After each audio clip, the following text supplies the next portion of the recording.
Warning, spoilers.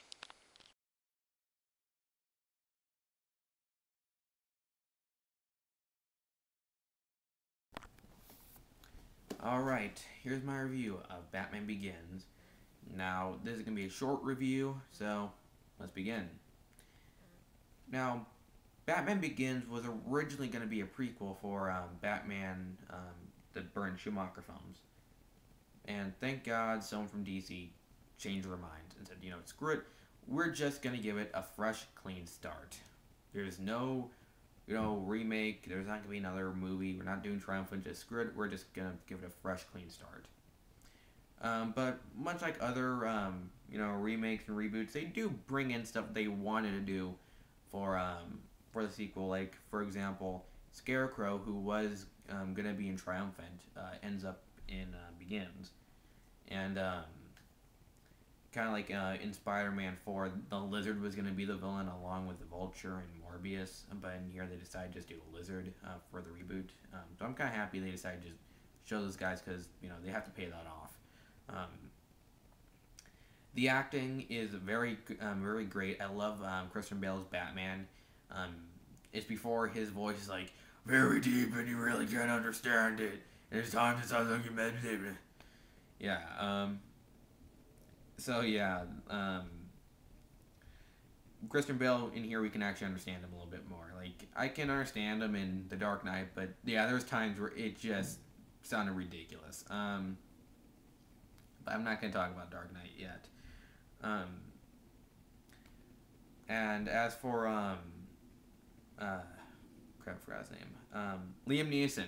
Liam Neeson. I don't know why I forgot his name. He's one of my favorite actors. As Ra's al Ghul. You did a really good Ra's al Ghul. He actually looked a lot like Ra's al Ghul. I know some people are saying that no, I think the guy that was pretending to be Ra's al Ghul looked more like Ra's al Ghul. Well, I gotta disagree. He looked more like Sensei, the guy who trained Ra's al Ghul and who was Ra's al Ghul's father. There are some hints that Ra's al Ghul might be coming back for Dark Knight Rises, and I think that'd be really cool. It'd be even better if they decided to bring Lazarus Pits involved. I would love to see that happen.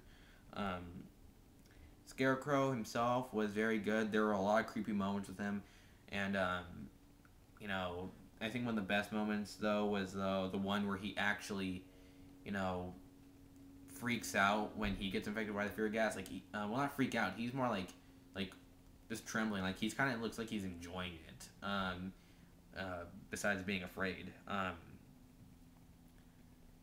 And then we have some of the references of other characters, which I thought was really clever. Like, for example, Mr. Zaz. He actually makes an appearance in the film, but instead of being the psycho who likes to kill people and, cut his own skin to make tally marks, it's just a mobster who Jonathan Crane says is insane, so the mob will give him money so he can research on fear.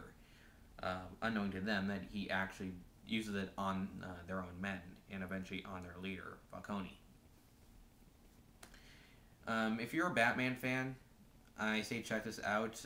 They do a really good job at explaining a few things like how the Batmobile works, how the other gadgets work.